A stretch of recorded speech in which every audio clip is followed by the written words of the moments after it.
BJP के राष्ट्रीय अध्यक्ष जेपी नड्डा के आवास पर बैठक समाप्त हो गई है। इस वक्त की बड़ी अपडेट आपको दिखा रहे हैं। गृह मंत्री अमित शाह भी बैठक में मौजूद रहे। बैठक में सीएम भजन लाल शर्मा मौजूद रहे। बैठक के बाद जेपी नड्डा के आवास से निकले हैं मुख्यमंत्री भजन लाल शर्मा।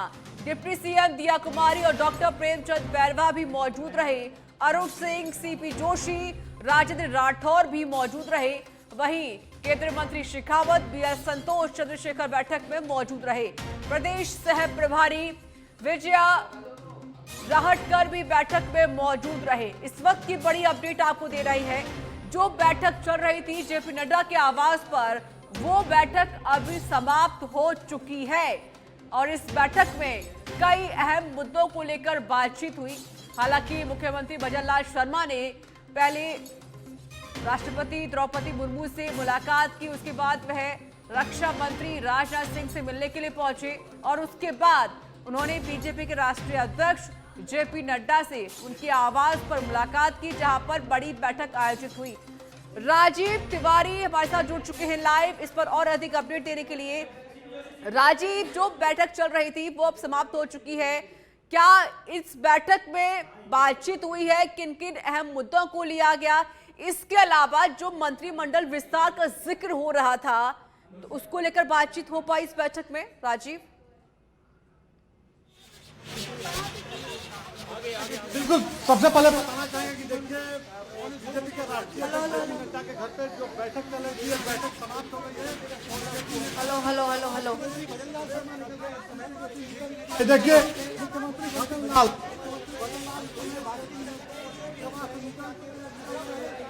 ये लाइव तस्वीर है। मुख्यमंत्री भजन लाल शर्मा आपको नजर आ रहे होंगे। राजीव, रोकना चाहती हूँ, ये लाइव तस्वीर हम आपको दिखाएं। सच पे धड़क आपको सबसे पहले तस्वीरें दिखा रहा है। तो मीडिया का जमावड़ा यहाँ पर लगा हुआ है, लेकिन भजन लाल शर्मा यहाँ पर फिलहाल अभी कुछ नहीं बोले हैं। राजीव, आपको मेरी आवाज मिल रही है?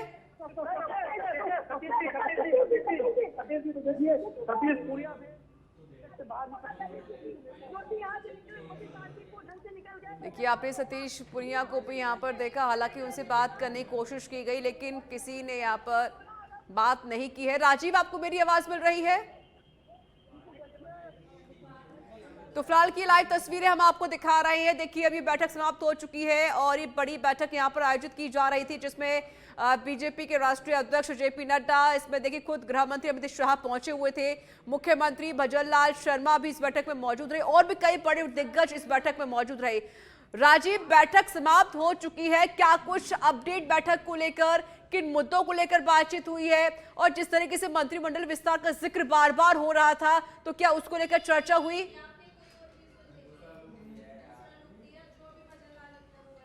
चलिए, हमारी आवाज उन तक नहीं पहुंच रही, फिर से जुड़ने की कोशिश करेंगे। फिलहाल की तस्वीरें देखिए, आपको गृह मंत्री अमित शाह नजर आए, वो भी देखिए नड्डा के आवास से बाहर निकल चुके हैं।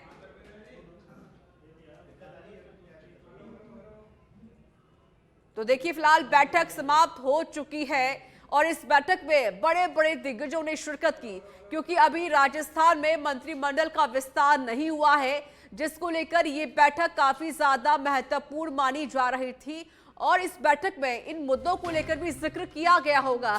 हम पूरी अपडेट लेंगे। हमारे सहयोगी वहां पर देखिए लगातार मौजूद हैं, पल पल की तस्वीरें वो आप तक पहुंचा भी रहे हैं। और आपको बता दें, जेपी नड्डा के आवास पर राजस्थान को लेकर बैठक हो रही थी, जो कि अब बैठक खत्म हो चुकी है। इस बैठक में बड़े बड़े दिग्गज शामिल हुए, गृह मंत्री खुद इस बैठक में शामिल हुए, वहीं मुख्यमंत्री भजन लाल शर्मा, दोनों ही डिप्टी सीएम दिया कुमारी और प्रेमचंद बैरवा भी मौजूद रहे। इस बैठक में मंत्रिमंडल को लेकर भी जिक्र किया गया, किसे क्या विभाग दिया जाए या कितनों को मंत्री बनाया जाए या कितने मंत्री शपथ ले सकते हैं, उनको लेकर इसमें चर्चा हुई है। हालांकि अब काउंटडाउन भी शुरू हो चुका है, क्योंकि अब राजस्थान को मुख्यमंत्री मिल चुका है, उनका महाराजा मिल चुका है, 2 डिप्टी सीएम राजस्थान को मिल चुके हैं। अब बारी है मंत्रियों की कि उन्हें कब शपथ दिलाई जाए। करीब 1.5 घंटे तक ये बैठक चली है। जेपी नड्डा के आवास पर राजस्थान को लेकर बैठक हुई। मंत्रिमंडल के गठन को लेकर मंथन किया गया, विचार विमर्श किया गया और ये मंथन, ये विचार विमर्श लगभग 1.5 घंटे तक चला। ये बैठक 1.5 घंटे तक रही। ये लाइव तस्वीरें हम आपको दिखा रहे हैं, सच में धड़क आपको सबसे पहले तस्वीरों को दिखाया, जहां पर देखिए मीडिया का जवाड़ा भी लगा हुआ है। हालांकि दिग्गजों से बात करने की कोशिश भी की जा रही है, लेकिन दिग्गज यहाँ पर सिर्फ सबका विवादित स्वीकार करते हुए आगे निकल रहे हैं। हमारे सहयोगी लगातार भी वहां पर मौजूद है, लेकिन किसी के सवाल का जवाब यहाँ पर दिग्गज नहीं दे रहे हैं। हालांकि उनसे बात करने की कोशिश भी की गई, लेकिन उन्होंने किसी के सवाल का कोई भी जवाब नहीं दिया।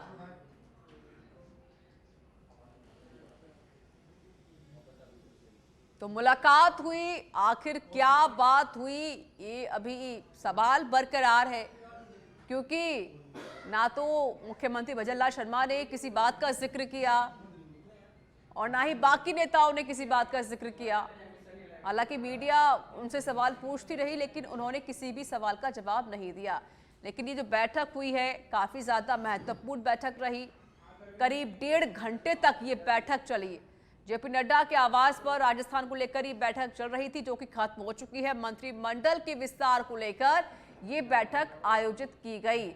इस बैठक में और भी कई मुद्दे हैं जिनको लेकर जिक्र किया गया, लेकिन जो उनका मेन मुद्दा था वो था कि मंत्रिमंडल का जो गठन होना है राजस्थान में, उसमें कितनों को क्या जगह दी जाए, कितनों को क्या जिम्मेदारी दी जाए, इसको लेकर भी जिक्र हो रहा था। राजीव तिवारी जुड़ चुके हैं फोन लाइन पर, इस पर और अधिक अपडेट देने के लिए, बातचीत करने के लिए। राजीव, बैठक खत्म हो चुकी है, मुलाकात हुई, क्या बात हुई है, इस बैठक में किन मुद्दों को लेकर बातचीत हुई, इसके साथ ही मंत्रिमंडल का विस्तार का जो बार बार जिक्र हो रहा था उसको लेकर चर्चा हुई है?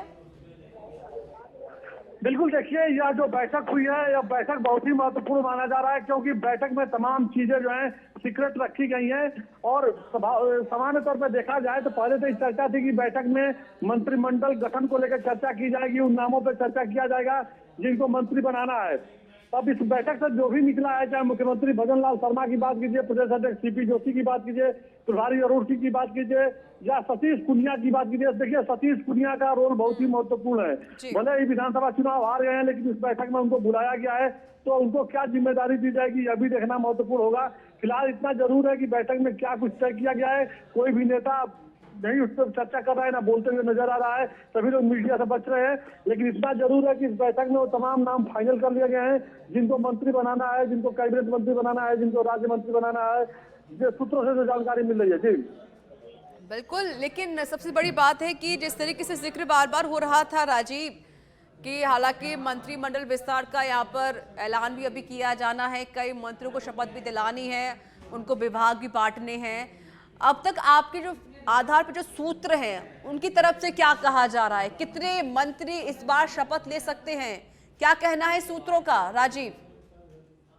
बिल्कुल, देखिए अगर बात किया जाए तो करीब 2 दर्जन नाम सामने चल रहे हैं कि इनको जिम्मेदारी दी जा सकती है, क्योंकि कैबिनेट भी बनाना है और राज्य मंत्री भी बनाना है, तो तमाम नाम जो चर्चा में है। लेकिन अभी जो बैठक हुई है, इस बैठक में एक बात तो तय है कि जो वरिष्ठ नेता है उनको जो है मंत्रिमंडल में जगह दी जाएगी। कैबिनेट मंत्री की बात की जाए तो देखिए किरोड़ी लाल मीणा का नाम चल रहा है, मदन दिलावर का नाम चल रहा है, सिद्धि कुमारी का नाम चल रहा है, बाबा बालकनाथ का नाम चल रहा है। तो यह जो नाम चल रहा है, प्रमुखता से नाम चल रहा है, जोगेश्वर गर्ग का नाम चल रहा है। ये तमाम जो पार्टी के वरिष्ठ नेता हैं, लंबे समय से ये लोग पार्टी के लिए और जनमानस के लिए संघर्ष करते रहे हैं, तो इन लोगों को मंत्रिमंडल में जगह देने की बात सामने आ रही। साथ ही जो युवा विधायक हैं उनको जो है राज्य मंत्री बनाया जा सकता है, जिसमें डिप्टी किरण महेश्वरी का नाम सामने आ रहा है और भी नाम सामने आ रहे हैं। तो यह जो बैठक हुई है, इस बैठक में लगभग सभी नामों पर चर्चा की गई है। जातिगत समीकरण की बात सामने आ रही है कि देखिए जो मंत्रिमंडल गठन होगा, इसमें जातिगत समीकरण को ध्यान रखा जाएगा, इस बात से इनकार नहीं किया जा सकता है, क्योंकि जो 115 सीट भारतीय जनता पार्टी ने जीता है, उसमें यह देखा जा रहा है कि किस बिरादरी से, किस जाति से जो है कितने लोग हैं, ब्राह्मण कितने विधायक हैं, राजपूत कितने विधायक हैं, जाट कितने विधायक हैं, गुर्जर कितने विधायक हैं, एससी एसटी, उसी हिसाब से जो है मंत्रिमंडल में उनकी जिम्मेदारी तय की जाएगी और उनको शामिल किया जाएगा। और सबसे बड़ी बात है कि भारतीय जनता पार्टी के जो रणनीतिकार है, या कह सकते हैं भारतीय जनता पार्टी के जो शीर्ष नेता हैं, वह लोकसभा चुनाव को ध्यान में रखते हुए जो है मंत्रिमंडल का गठन करने की तैयारी में है। तो सिर्फ राजस्थान ही नहीं बल्कि मध्य प्रदेश और छत्तीसगढ़ में भी यही फार्मूला इम्प्लीमेंट किया जा रहा है। तो कुछ देर में ही जो है सब कुछ बातें और सामने निकल करके आने की संभावना है। लेकिन यह उम्मीद जताई जा रही है कि यह जो आने वाला सप्ताह है, इस सप्ताह में है राजस्थान में मंत्रिमंडल का गठन हो जाएगा। कौन मंत्री है, कौन सा उन्हें विभाग दिया जा रहा है, यह तमाम जो बातें बनी हुई है, तमाम बातों पे जो सस्पेंस क्रिएट हुआ है वह सस्पेंस हट जाएगा। जी सही कहा आपने राजीव। लेकिन देखिए मध्य प्रदेश में ये खबर भी है कि जब जो 3 बार मंत्री रह चुके हैं या जिनको ज्यादा अनुभव है, जो पुराने हैं, उनको शायद मौका नहीं दिया जाएगा। तो क्या ये फॉर्मूला राजस्थान में भी अपनाया जाना है, नए चेहरों को ज्यादा मौका दिया जाएगा, जिस हिसाब से जो तीनों राज्यों में ही नए चेहरों को?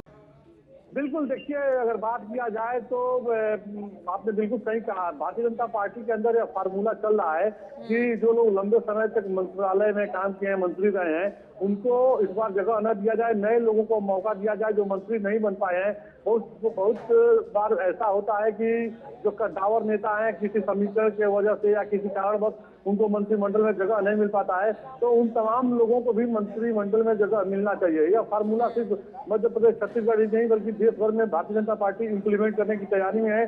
क्योंकि 3 राज्यों में चुनाव हुआ है, 3 राज्यों में नए मुख्यमंत्री मिले हैं, तो अब जो मंत्रिमंडल होगा उसमें भी नए चेहरों को मौका देने की बात सामने आ रही है। इसमें तमाम नए चेहरों में अनुभवी नेता भी हो सकते हैं जो अभी तक मंत्रालय में काम नहीं किए हैं, जिनके पास कोई मंत्रिमंडल नहीं रहा है। तो कहा जा सकता है कि इस तरह की आप फेरबदल देखने को राजस्थान में भी मिल सकता है। जी सही कहा। देखिए जिस तरीके से, क्योंकि देखिए 24 का चुनाव भी नजदीक है राजीव, तो जाहिर है कि बीजेपी कोशिश कर रही है कि हर वर्ग, हर क्षेत्र को साध के चलना है, हर जाति को साध के चलना है, ताकि कोई भी नाराज ना हो या कोई भी निराश ना हो। अब किस तरीके से मंत्रिमंडल का विस्तार होना है?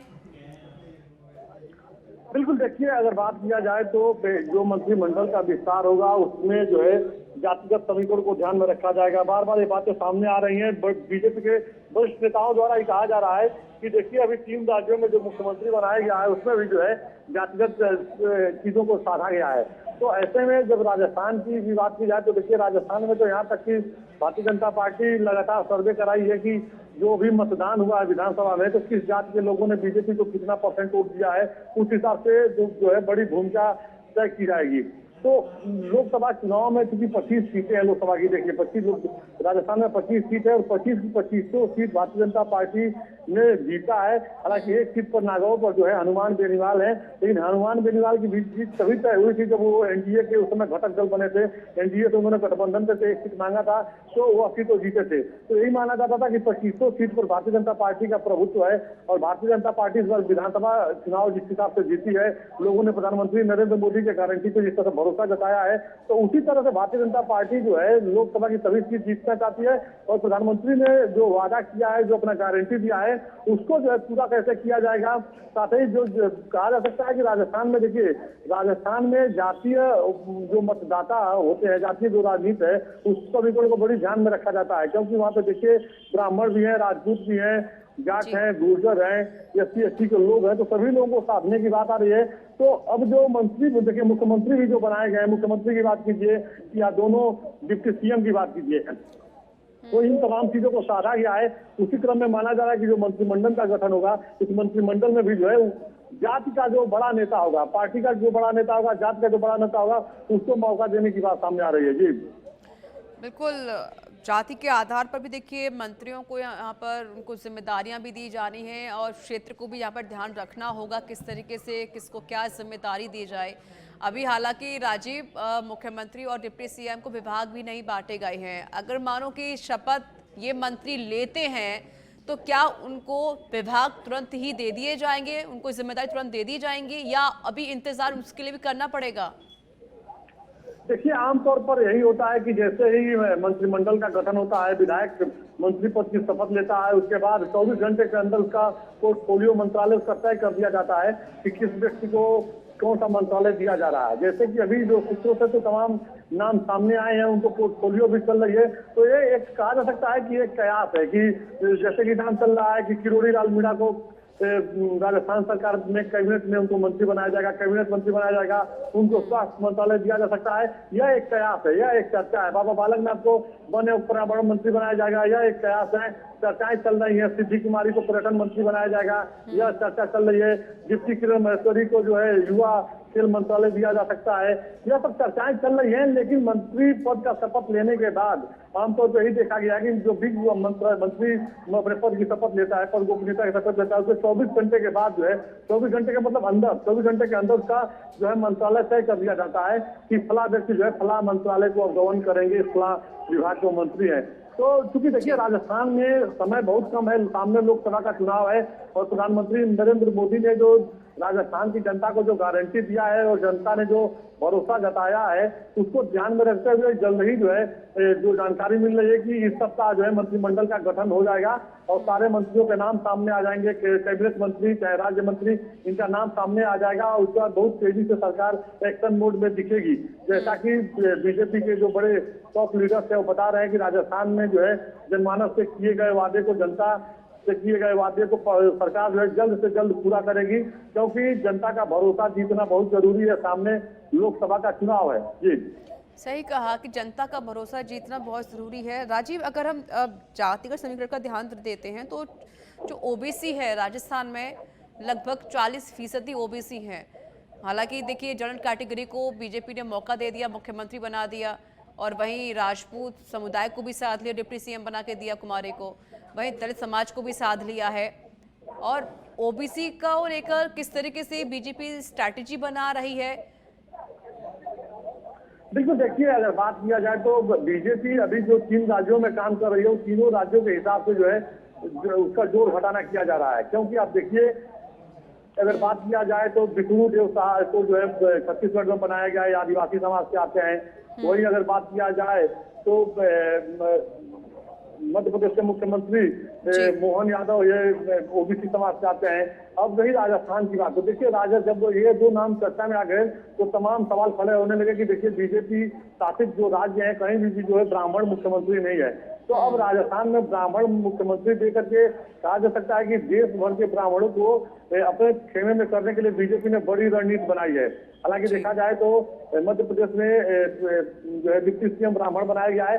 तो सभी राज्यों में जातिगत समीकरण को देखते हुए बनाया गया है और ये जो मैसेज देने की बीजेपी की कोशिश है देश के सभी राज्यों में है। क्योंकि जो मध्य प्रदेश छत्तीसगढ़ में जो 1 मुख्यमंत्री 2 मुख्यमंत्री 2 उप मुख्यमंत्री का जो फार्मूला इंप्लीमेंट किया गया है, इसका मैसेज पूरे देश में दिया जा रहा है। अब रही राजस्थान की बात तो देखिए राजस्थान में जो मुख्यमंत्री है वो ब्राह्मण है, जो उप मुख्यमंत्री प्रिया कुमारी है राजपूत हैं, जो प्रेमचंद बैरवा हैं या दलित हैं। तो अभी से बीजेपी ने सकारात्मक मैसेज दिया है कि सबका साथ सबका विकास सबका विश्वास जो बीजेपी का स्लोगन है वो बीजेपी उसी फार्मूले पे काम कर रही है। और अगर लोकसभा चुनाव में एक बार फिर मोदी जी की सरकार बनती है तो वो लोग अच्छा परफॉर्मेंस देंगे। यही बात बीजेपी के नेता कर रहे हैं। चुनाव में लगातार खुद मोदी जी कहते रहे कि डबल इंजन की सरकार आएगी तो तमाम डेवलपमेंट काम होंगे, हर घर जल और तमाम जो राशन दिए जा रहे हैं सारी सुविधाएं दी जाएंगी। और जनता ने भरोसा दिया, जनता ने अपना मत दिया, बीजेपी के नेता जीते, अब सरकार बन गई है।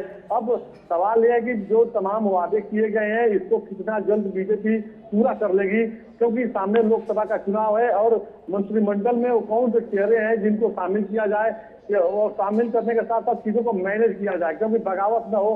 देखिए अगर किरोड़ी लाल मीणा की बात की जाए तो किरोड़ी लाल मीणा बीजेपी के कद्दावर नेता है। आप देखती होंगी कि राजस्थान में छोटी बड़ी जो भी बातें होती है तो उसको लेकर किस तरह से जोर शोर से सड़क पर प्रदर्शन करते हैं। जब वो विधानसभा चुनाव जीते तो उनको लगा कि उनको भी मुख्यमंत्री या उप मुख्यमंत्री बनाया जाएगा। उनका नाम तेजी से चल रहा था सीएम डिप्टी सीएम के रेस में कि कुछ न कुछ बड़ी जिम्मेदारी मिलेगी। लेकिन जब उनको कोई जिम्मेदारी नहीं मिली तो उनके समाज के लोग सड़क पर उतर के विरोध प्रदर्शन करने लगे। यही वजह है कि देखिए माना जा रहा है कि किरोड़ी लाल मीणा को कैबिनेट में शामिल किया जाएगा और बड़ा मंत्रालय उनको मिलने की संभावना जताई जा रही है।